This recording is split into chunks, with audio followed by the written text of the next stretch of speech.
Bakit mas maraming nagsasabi na mas masaya yung childhood ng mga batang 90s kaysa sa ngayon?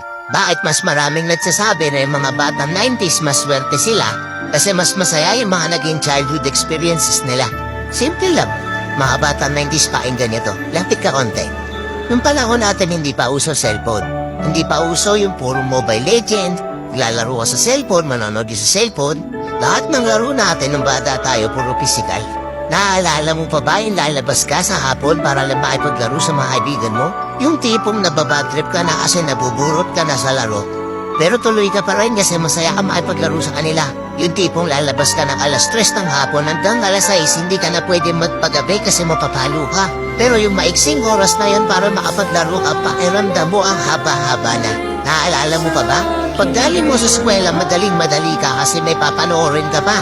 Oo. Kasi yung mga palabas sa TV noon, puro pambata pa. Puro cartoons, may mga anime pa. Nakakatuwa kasi yung mga palabas noon talagang nakakatulong sa bata. May matinik, may Hiraya Manawari, may siniskwela pa. Hindi ngayon. Putik na yan yung mga pinapanood ng mga bata, puro pag-ibig na.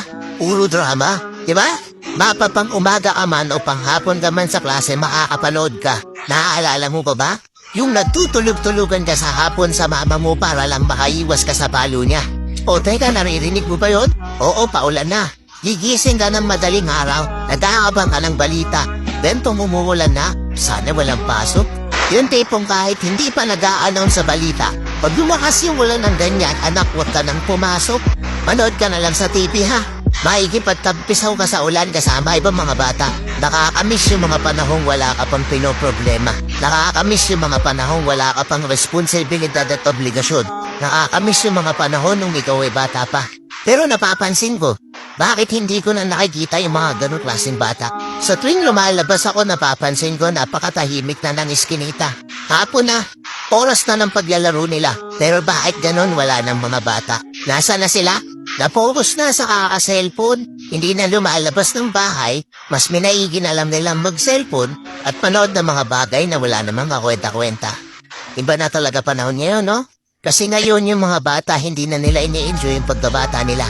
Hindi na sila lumalabas para makipaglaro sa mga kalaro nila. Nagbabago na talaga yung takbo ng mundo, di ba? Kaya kung ako tatanungin, oo, masaya ako na naging parte ako ng batang 90s na to.